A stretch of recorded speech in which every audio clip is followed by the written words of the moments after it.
Hey, morning everyone. Thanks for tuning in. My name is Caya. I'm one of the founders of Slidebean, and we have this second channel, the Startup Club, and we're also doing this on a Zoom link. So thank you all for tuning in, regardless of the platform where you're watching. So I kind of do these session every like once a month or so, because budgeting a funding round is really a mess. I've seen founders.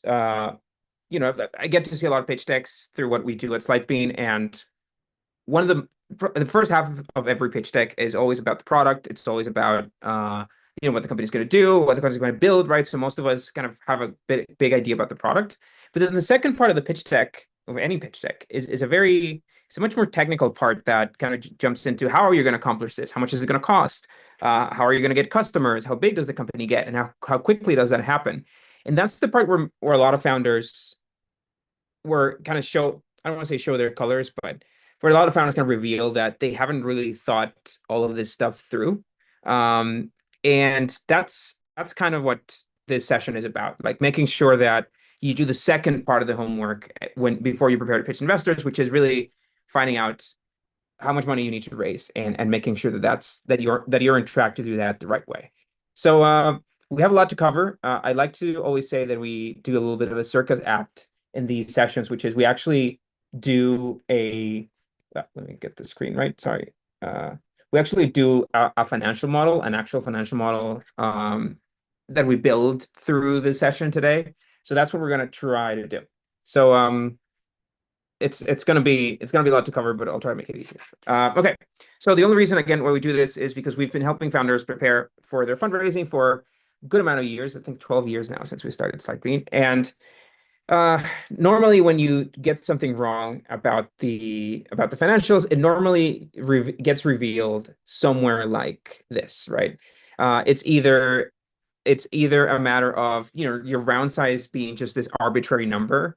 It's like, oh, like we're racing between this and this, and it's not the fact that it's just such a broad number. It kind of reveals that something is off, right? Another good telltale sign that somebody hasn't done their homework is that the growth projections are like this hockey stick chart, so just an assumption of 10% growth forever. Another common issue. And then the other one is just this big focus on certain months of runway. So we're raising money for 18 months of runway rather than raising money to reach a milestone. By the way, we'll have a bunch of time for questions, and I've gotten better at multitasking. So I have Zoom webinar chat here and YouTube live stream chat here, so I can read if I'm leaving you behind. So if you have any quick questions, throw them in. Otherwise, we'll get them at the end. Okay.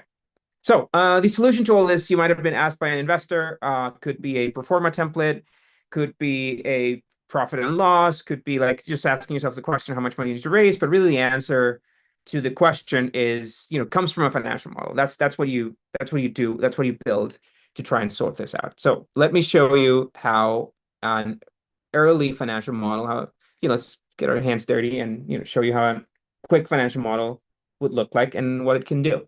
My face right here. Okay, so I think I'm sharing the right screen.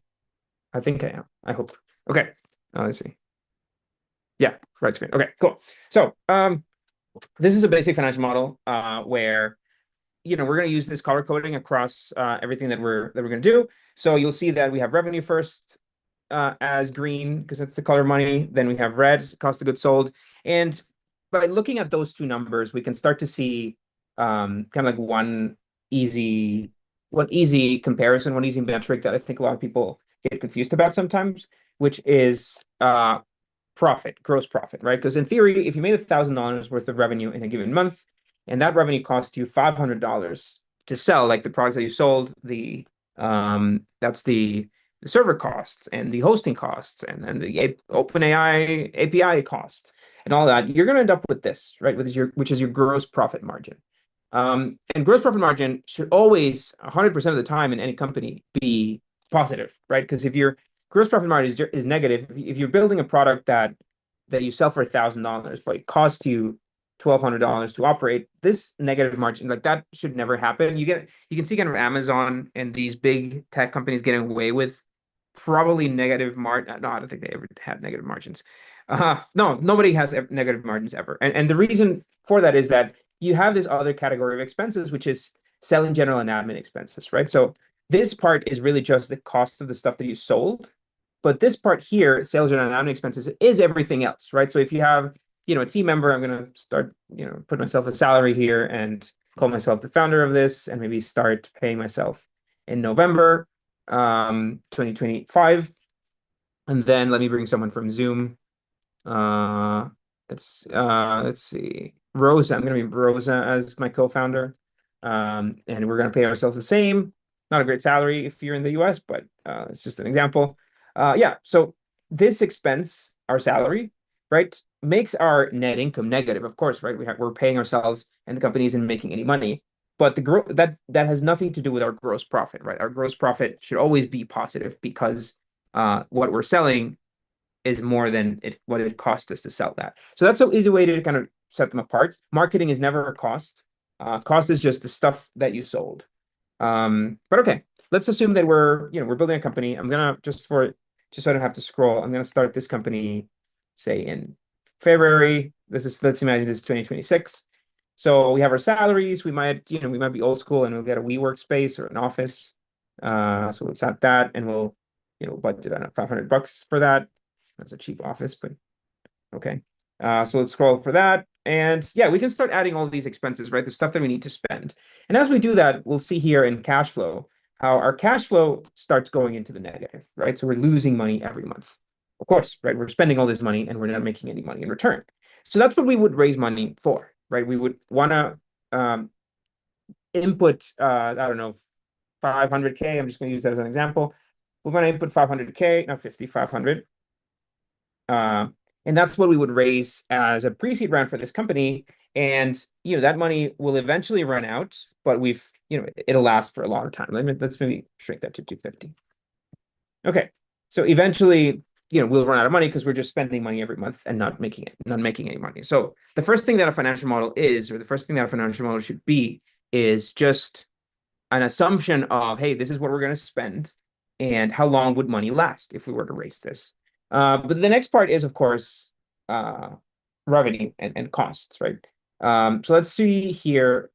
I'm just going to do, for the sake of example, I'm going to do, I don't know. Sorry, here in metrics, I built what I call the simplest SaaS model in the world. It only has 3 inputs. It has the number of new clients, which let's say that we raise money in February, we work on building the product, we spend a few months on that, and then in August we launch.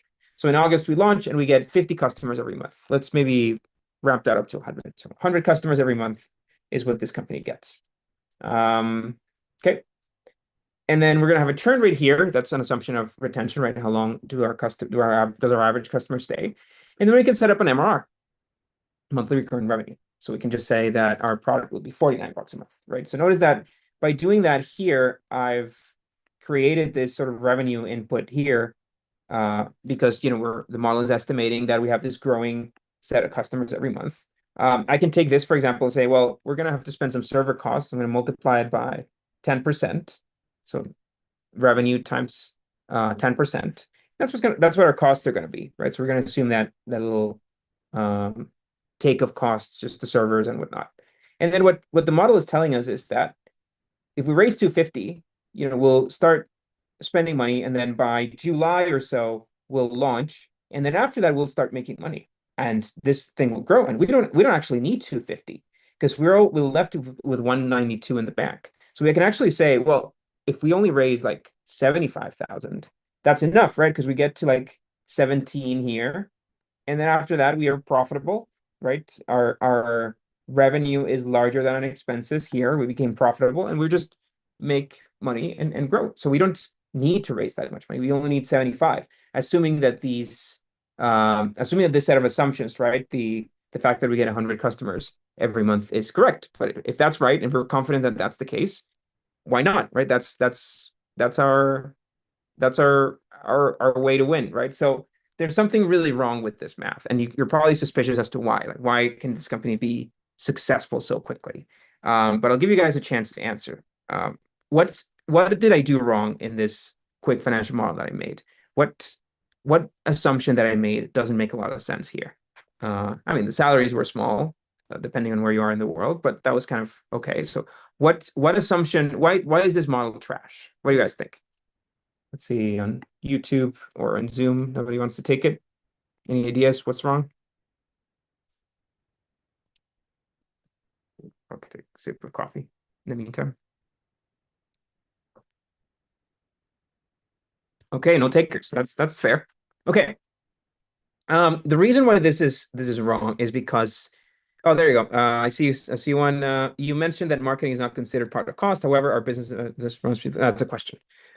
Okay, so what's wrong with this model? Just to give you the reference, is that it looks like something a founder told me once, which is something like this. It says, "Hey, our company is going to generate 700 orders when we launch, and then that number of orders is just going to grow 10% every month. And if they were to plot that into a chart, right, into a growing chart, it would look something. Oh, sorry, it would, the math of those cells would look something like this, right? We're taking 700 and growing it by 10% every month. And again, if we were to plot that into a chart, it would look something like this, right? This crazy hockey stick growth where the company just magically grew 10% every month, and that's it. But that's, of course, not how the world works, not how companies work. And that's what we're trying to debunk, right? So something about this model that we did is like this magical company that Rosa, was it? I'm sorry. Uh, Rosa and I built. It's like profitable within 3 months. We only need to raise 75K, and after that, we're laughing all the way to the bank. So the first thing we need to understand to make sure that we don't make that mistake is understanding that there's revenue at the top and there are expenses at the bottom, right? That's what makes the model, right? We had costs, that's money that we have to pay. We have marketing, and we have all the blue stuff, category salaries, rent. Marketing would also fit in there. And there's this balance, right, where we make revenue, but we also have to pay for all of this stuff. And that balance of how much we have to spend versus how much we make, that's what determines our future, right? That's what determines if we're on the right track or not. But the question here is, and then of course we have to make sure that the money that we have in the bank is enough to offset that until we reach that milestone. But the question here would be, well, what's a driver of revenue and what's a driver of costs, right? In our case, I just input our salaries because, well, that's our hires, right? That's who we hire, and we need to pay ourselves as founders and other team members eventually. So the driver is very much a decision, but what's the driver of revenue? Does it just magically happen, right? Is it just that revenue grows 50% or 10% every month, or that we get 100 customers every month just because, right? What's driving that revenue? And that's the big question that you want to remember when you're trying to do this. If there's one thing that you remember from today's session, let it be that. And so the question here is, okay, so what's the driver of orders? Is it, and for your company, that might be traffic, that could be subscriptions, monthly active users, whatever your big KPI is. But at the same time, what do these orders drive? What costs do these orders drive? Is it fulfillment costs? Is it hosting costs? Is it your support staff? Is it your account managers? Like, you make this revenue, and then because you make that revenue, you have to pay for this extra cost. Okay. So if you think of it as drivers, right, we eventually land at something that looks kind of like a causality, right? So I generate revenue, and therefore I'm going to have more costs, and that's kind of the idea, right? Your server costs are going to scale along with revenue, but also your revenue is going to scale because of stuff that you do, right? Because of activities that the company does, whether it's your marketing, whether it's your sales team, and that's kind of what we want to understand. So let me give you a few examples of drivers. So one potential driver for the company could be paid marketing, right? So ads, search ads, influencer marketing. Even I would put in there sponsorships, whatever, CPMs, CPC. Paid marketing as a whole, that's a potential driver of growth. Another potential driver could be outbound sales, right? So you have a sales team. That sales team is reaching out, maybe using some AI tools, doesn't matter, but there are humans that are doing this work, and those are going to be the drivers of revenue. Another potential driver could be organic traffic, right? So we're assuming that your company has App Store optimization or SEO, and you're going to get a certain number of downloads organically because of all this stuff that you're doing, organic traffic. And another potential driver could be returning customers, right? Where we assume that because um, you have a subscription system going on and retention's decent, then you're going to have that set of returning customers coming along. So not all these drivers are created equal. So that's one big difference. For example, paid marketing and outbound sales, those drivers would fall into the blue category, right? Because they're expenses. We have to spend this money to generate the revenue. And even the other drivers, right? For example, organic traffic, or returning customers, there's always a team behind these, right? So we have this marketing team that's doing these organic efforts, or like doing PR to just get talked about and appear in organic traffic. Same with retention, right? So there's still an expense, but the real driver is the traffic, right? So one way to think about it is, if I double my Google search ads budget, is that going to double the number of leads that I get? And for the most part, yes, right? For the most part, double the marketing budget will, I mean, if it's paid ads like that, will generally double the number of leads that you get. Whereas, on the other extreme, if you double your marketing team that's doing social media, is that going to double the leads that you get from social media? Not necessarily, right? Maybe it'll triple the leads because you're going to have a lot more exposure. Or maybe not. Maybe it's not going to make any difference, right? Because social media is not a direct proportion to the size of your staff. It's just what they're doing, right? If they're good at it or not. So those are potential drivers. But in the end, what we want to say is like, well, all of these drive revenue, right? And if you want to steal a slide from me, and if you want to take a screenshot, I'm going to move my face out of the way. This is it. This is the good slide that you guys should be looking into. Yeah, so how do we convert one of these to the other, right? So how do we convert paid marketing dollars into revenue? One way to do it would be through a cost of acquisition, right? So if we assume that there's this cost of acquisition from paid marketing to revenue, we can assume a certain amount of customers, right? For every dollar that we spend, we get these many customers. On the outbound sales team, we could assume that each sales team has a certain number of, or can generate a certain number of leads or a certain number of sales per month, and that's our driver.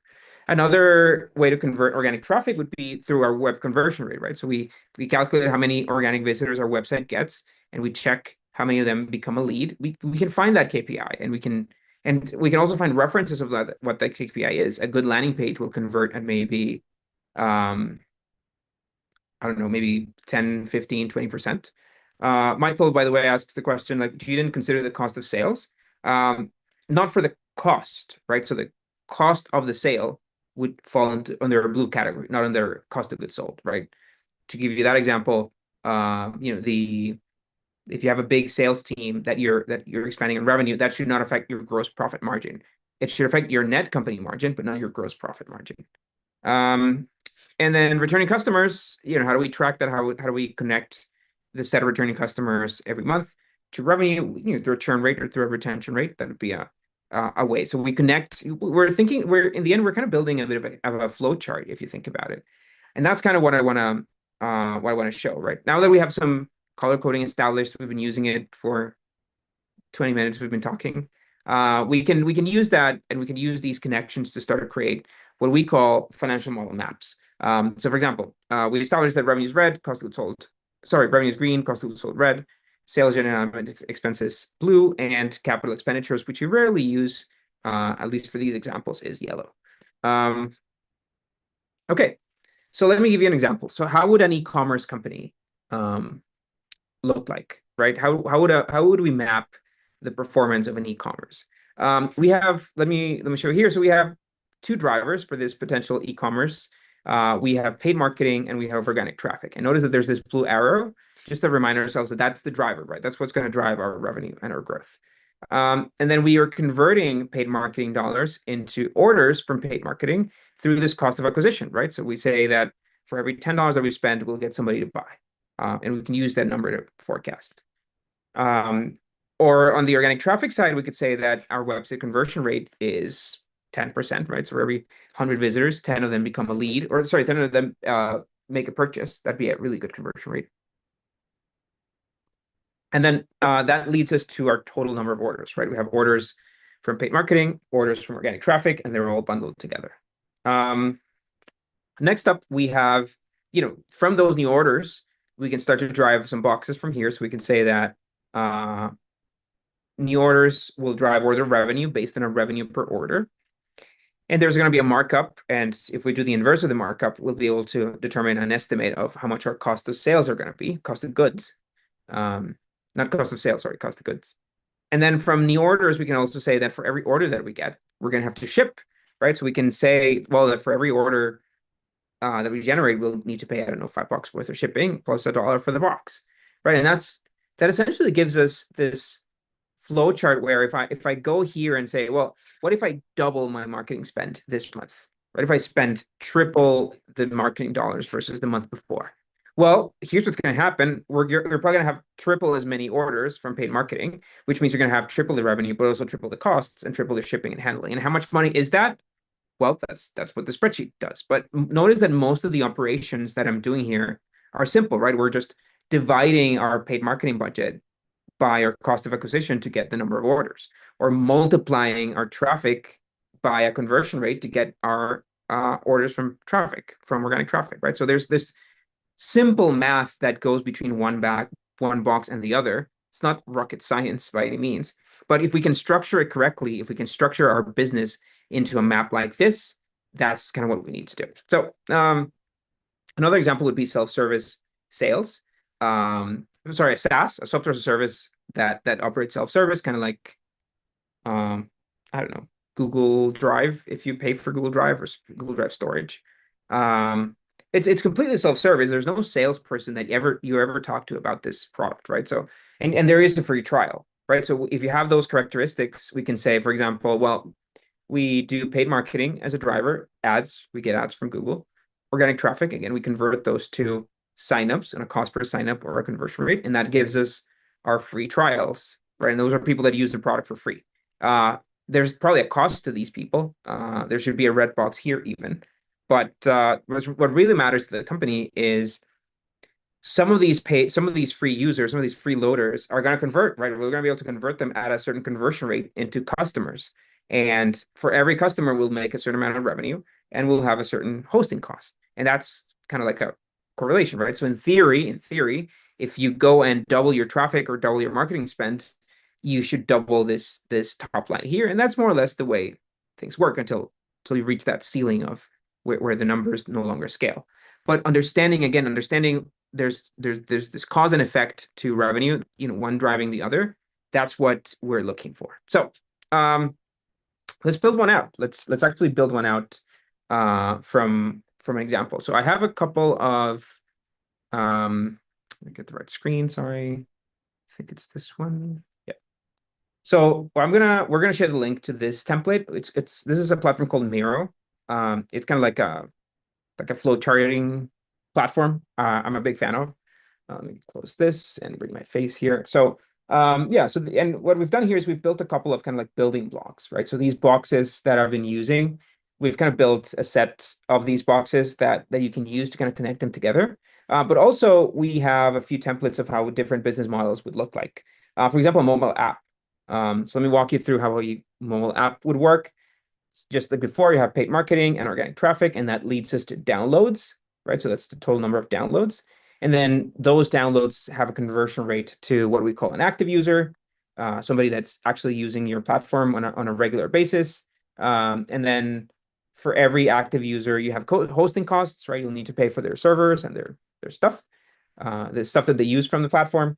And then you might enable one or more of these where you have ad revenue, so based on the number of impressions, or in-app purchases based on a conversion rate, or subscriptions if that's what you're into, and the number of people that convert from one to the other. And then you could also assume a support team, right? So depending on the number of active users, you could say, well, for every 1,000 users that I have, I'm probably going to need an extra person to handle support because all these customers will be emailing us, asking questions, etc. So that's that, and that's the basic structure of a mobile app. I have a few examples more like a media company here, or like a marketplace, which those are a little more complex, but I'm going to give you access to this to download in a sec.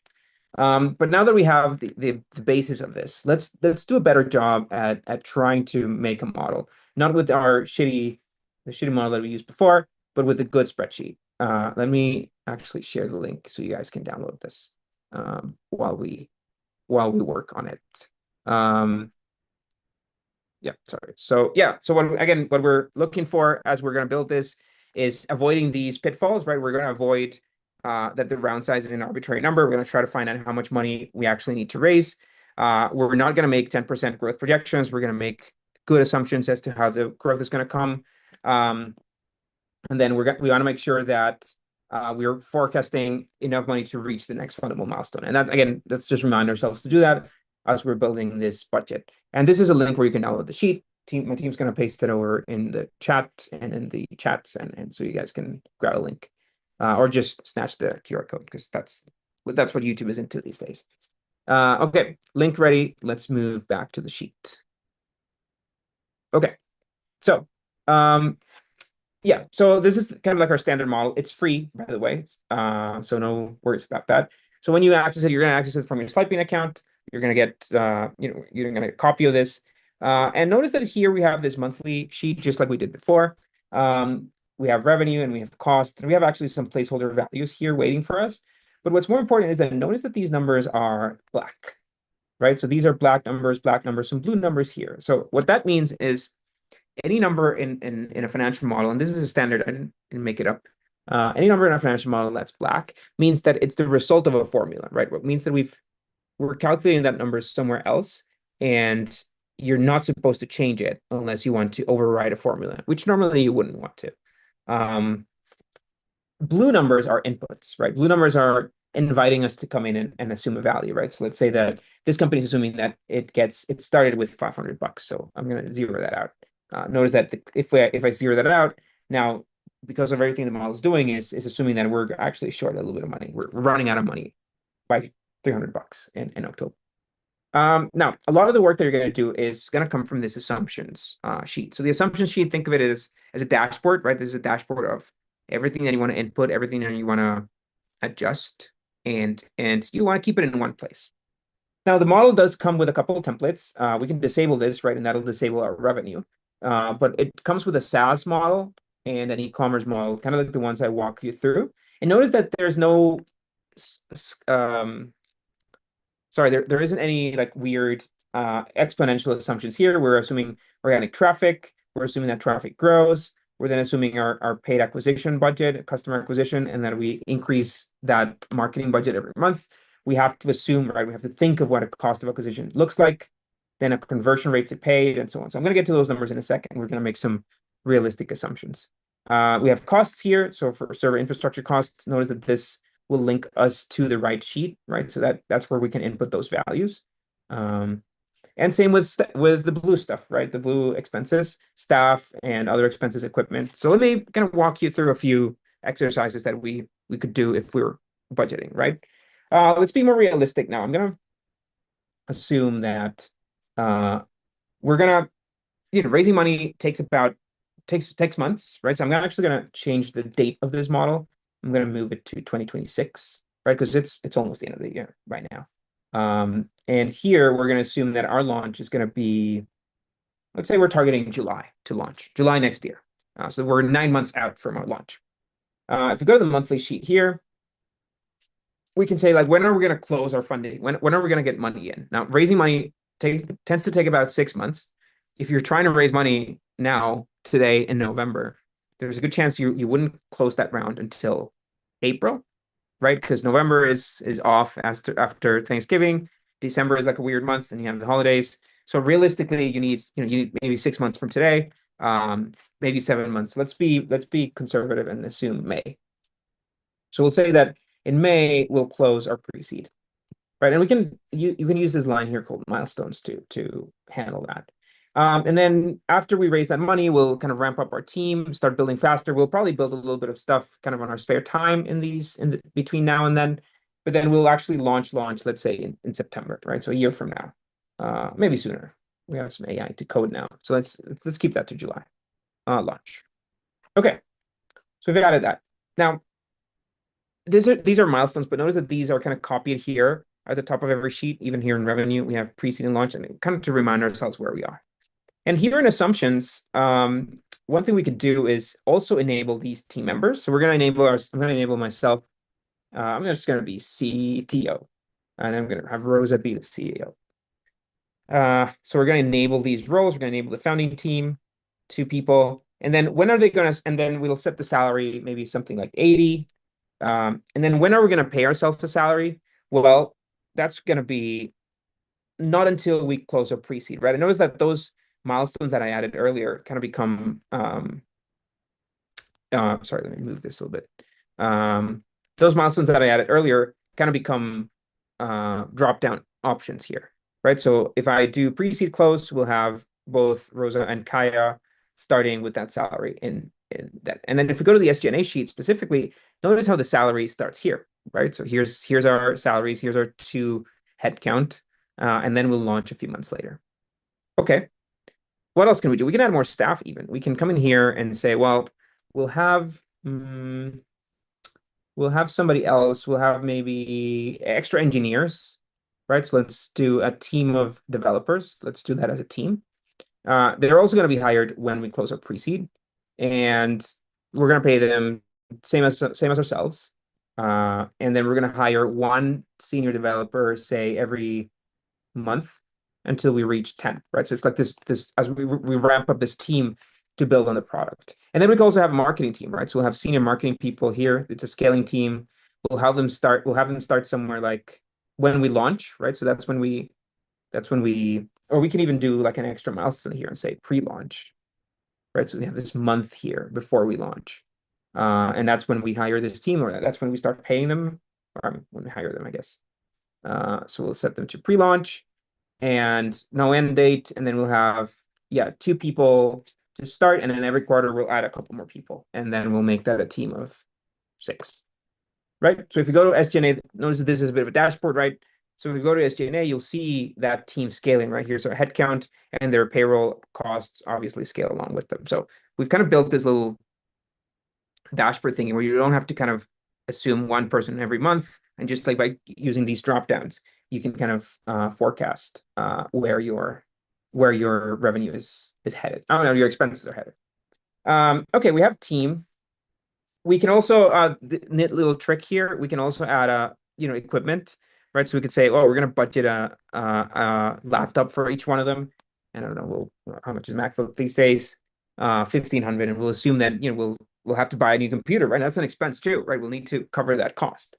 So if you go back to the monthly sheet, notice how that cash balance starts to look really red, right? It's a lot of money that we'll need to spend, that we'll need to cover, that will need to cover all of this. Now, the median pre-seed round in this day and age has been around 900,000. Like that's really the median for 2025. So I'm going to use that. I'm going to assume that here in May, we'll close that pre-seed round of 900,000, right? And notice how that kind of starts giving us a runway, right? We're running out of money in April. But we haven't added revenue or the cost of bringing that revenue in. So let's do that now. Here in assumptions, let's go back to revenue. We said that we're launching in July. Great.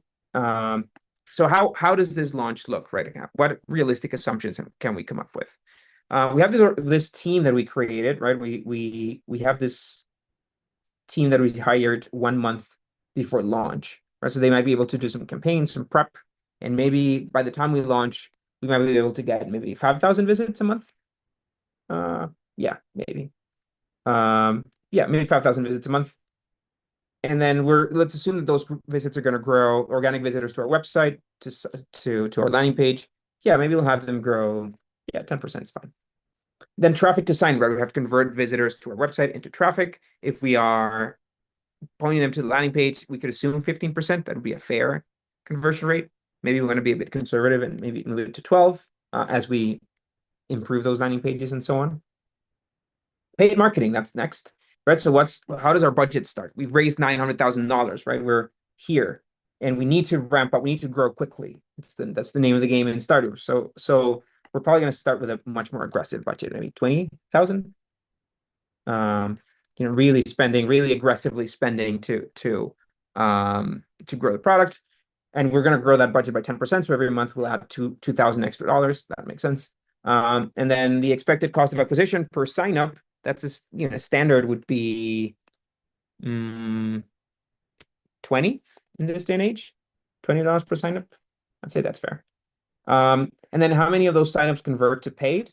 Benchmark on this, that's usually about 3% if your audience is mostly in the US or in developed countries. If you go to Latin America or Asia, then your conversion rates drop maybe to 1%. But let's assume that this is a US focused product, so let's set it to 3%. And our average revenue per user, depending, I mean, that's of course your pricing. Let's set it to 99. Just assume that that's our budget. We're gonna have a churn rate of 5. Maybe we can drop it to 4. Be optimistic.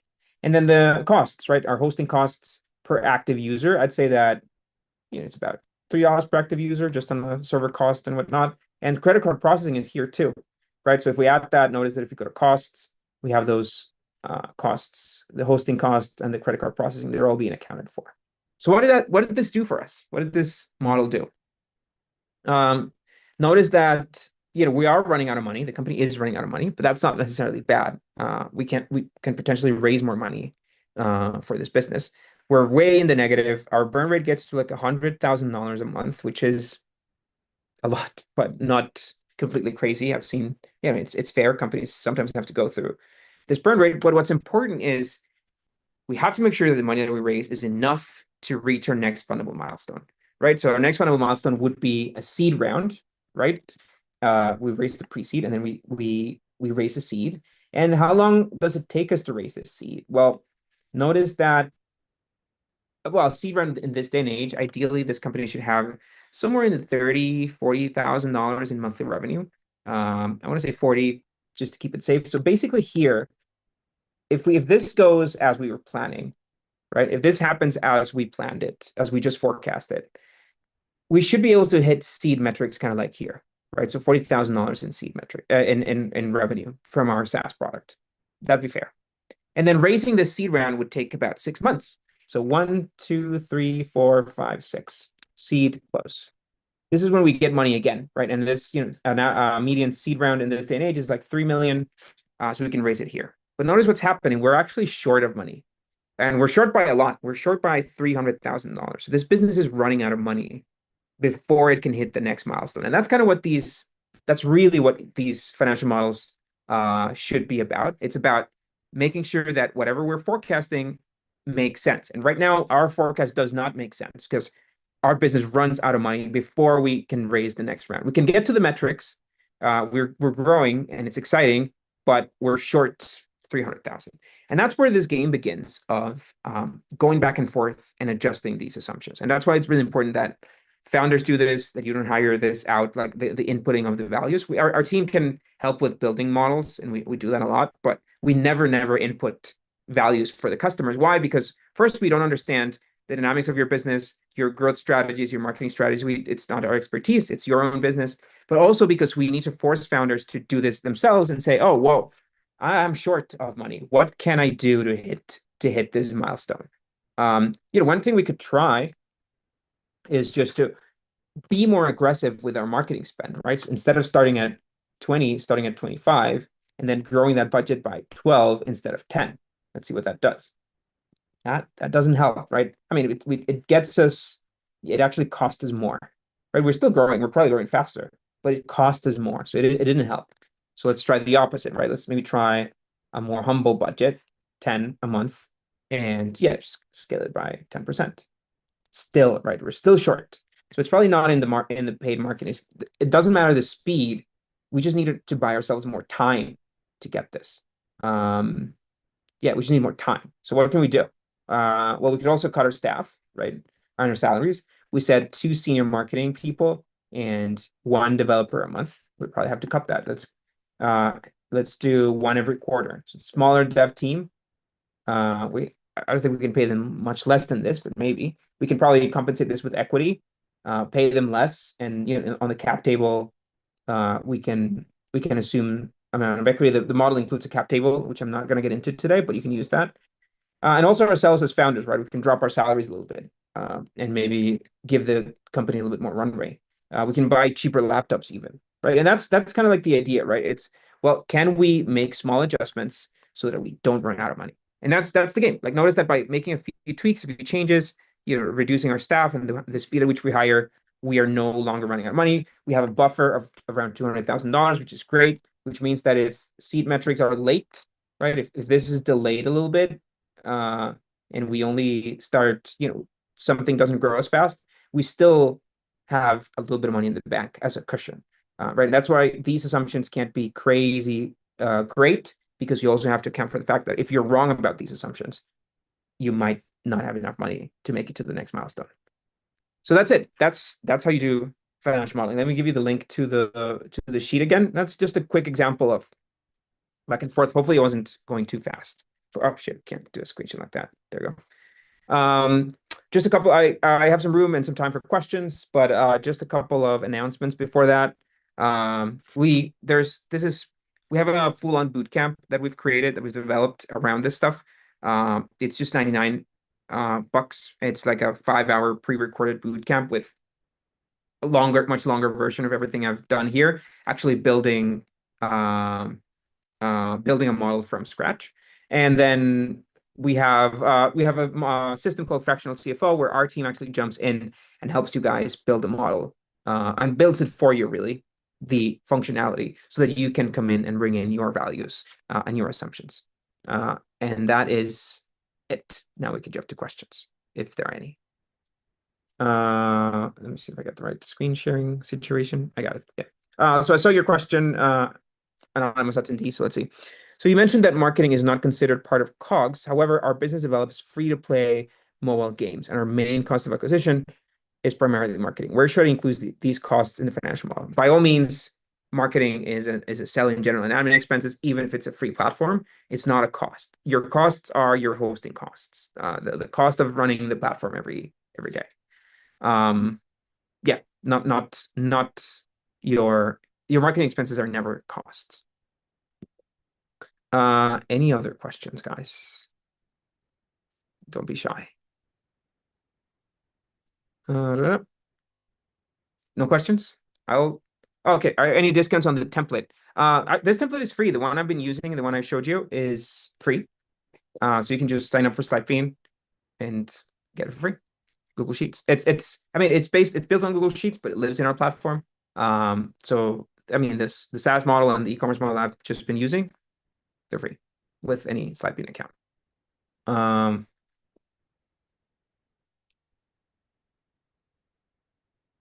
Yeah. So to your question, the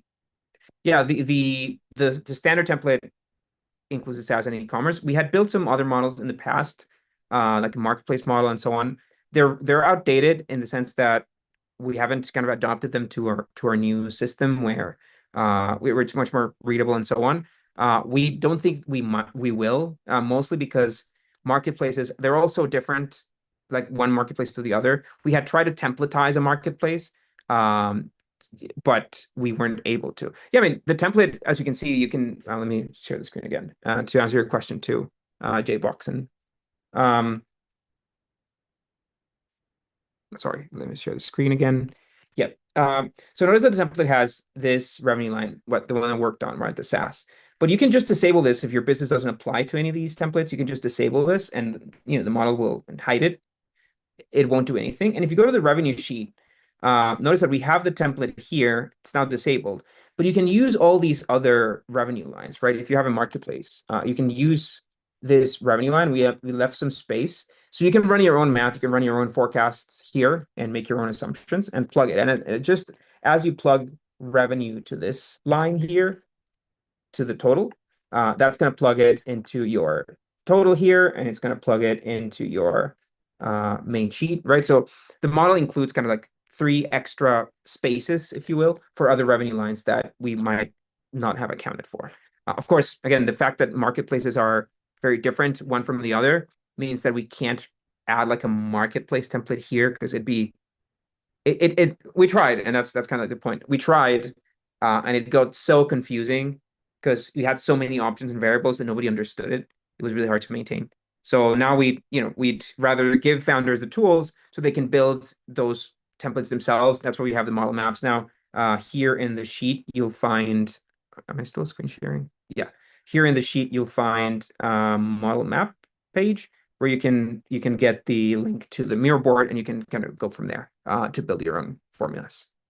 Okay, once I paid for the financial model, is it accessible through what so my investors can review it? You can, again, the model is free, but if you're in either of our subscriptions or even in the free model, you can generate a link that you can share with your investors. Your investors won't ask for your financial model until late in the game, right? They might, you don't need to share your financial model with them as you're pitching. It's first pitch deck, then meeting, and then maybe a second, third meeting. That's when they'd like to see the homework behind your assumptions, right? So that's when sharing comes in. But before that, what investors will expect to see is just a summary of your forecast in the pitch deck, right? There's a slide for financial projections maybe in your pitch deck that kind of shares what you expect is going to happen. So they won't need access to it, but if you need to give them access to it, yeah, there's a link, there's a sharing option that gives them kind of like view only access to your forecasts, and it stays up to date with your changes. Sorry, I see my question. Sorry. Does the sheet work for hardware? Yeah, like I said, you can bring it in yourself. Is the fractional CFO service continuous aside from templates, as in where the service consists of? Yeah, and mostly what we do in the fractional CFO service is we take over building the model, right? So if you have a custom model that doesn't fit SaaS or e-commerce, we can build that functionality for you in the same approach. We build a model map, we map it out, and then we build the formulas and connect the formulas so that we teach you how to use it so you can start bringing in your values. Normally our team syncs with everybody once a month, depending on the plan, once or twice a month to go over stuff, right? Normally the stuff that we have to go over is something changed in the model, in the business model. The company is maybe now planning to do a free trial or a credit card trial, and we want to bring in those assumptions into the model. And if that requires a little bit of functionality, we'll take care of it. We also update the model with actuals. So for example, if you're already running your accounting team and they have a P&L report to you, we can bring the P&L into the model so that your forecasts also reflect your historicals. So our team takes care of that as part of the fractional CFO service. I normally connect with founders once a quarter, by the way. It's kind of like a CFO review situation where I look into the forecast and kind of like poke holes at the assumptions, making sure that everything is bulletproof. Okay. Can this model be used to assist companies in defining and implementing their real estate strategies? Do you offer training programs designed to support this kind of requirement? I mean, we touch a little bit on inventory and balance sheet. It's not, I mean, most of our companies are not real estate. I'll say that. So I don't think that the bootcamp covers a lot of the way real estate works, which is essentially a model that's much more based on balance sheet than on income statement, right? So a lot of the balance sheet in real estate is, hey, like I own these properties, are they depreciating, and so on. If we understand it, that probably would require some custom model building for you. So I'd say, we can definitely help, but I don't think that we have a pre-recorded training for that. Slidebean app doesn't load for me. That's why I was wondering if you offer any discounts for the Google Sheet version. Yeah, like we have, again, like you probably found the Google Sheet versions somewhere in our website. They're probably still around, but I'll say that they're outdated. Probably the ones that you want to use are the ones on Slidebean. If it doesn't load for you, shoot us an email and let's see what's going on. help@slidebean.com, and our support team can figure out what's going on. Sorry, I've been neglecting the YouTube questions. Oh, no questions on YouTube. That's good. Cool, guys. So I think that is. Oh, I see another one. Sorry. What should you not include for the financial projection slide? That's a good question. Let me actually show you. Normally, the stuff that you would put on your financial projections looks something like this. I think we have like a hidden. Yeah, we have a pitch deck output sheet here. It's kind of like this actually. What do you want to include? So obviously revenue, costs, profit margins, and expenses, right? And how much your net income is year on year. So it's a version of this, I think. Normally I do like 5 years is what I like to do. It's like 5 years of forecasts. You could do just 4 too. It's like, hey, like this is what's going to happen over the next 4 years. Normally your big focus should be in these first 2 years because that's what, oh shit, sorry. This is what your if you raise money in 2026, that money is going to last through these 2 years, right? So like that's I think what investors want to pay the most attention to, the immediate future that they're funding, right? So that's I focus a lot of my efforts here, but they also want to see your long-term vision. Want to make sure that the scale beyond those 2 months is exciting enough. 2 years, sorry, is exciting enough um for them to get into the company. So it's this sheet really, where I mean, or just copy paste this into your slides, um, which is just like a summary of your annual statements without all the detail. I don't think that they need a lot of that.